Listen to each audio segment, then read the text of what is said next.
Hello and welcome to Red Gaming Tech for your daily dose of your latest gaming news and myself, Amata.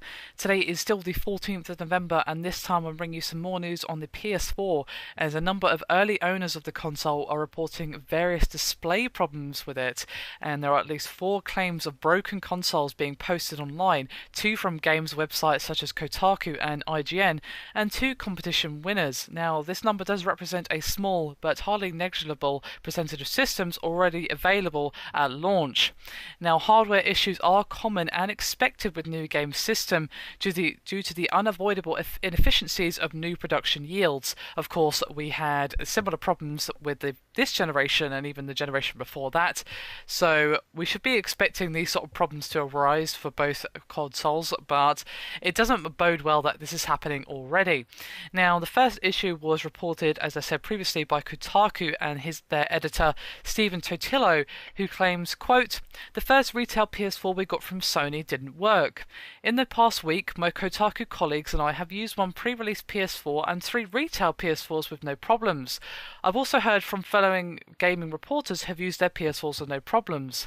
But the first retail unit that Sony provided me failed to work when I plugged it into a TV at Kotaku's office.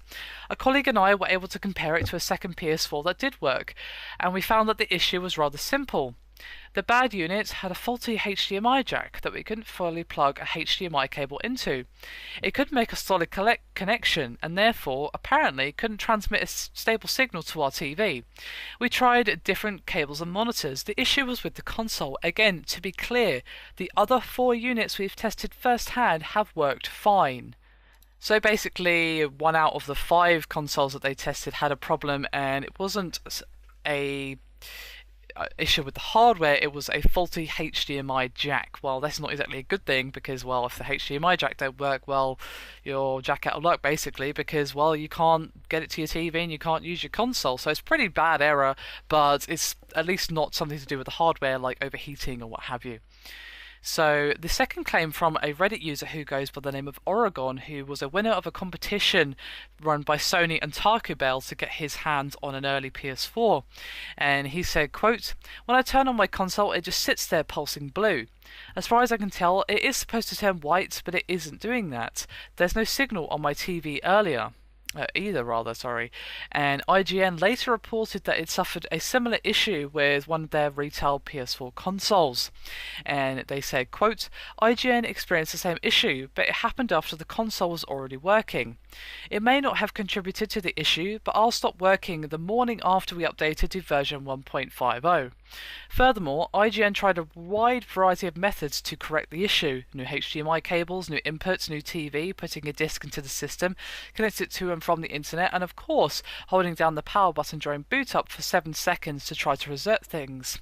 Nothing worked. Oddly enough, we tried adding light pressure to the top of the console and it briefly flickered a few active home menus on the television."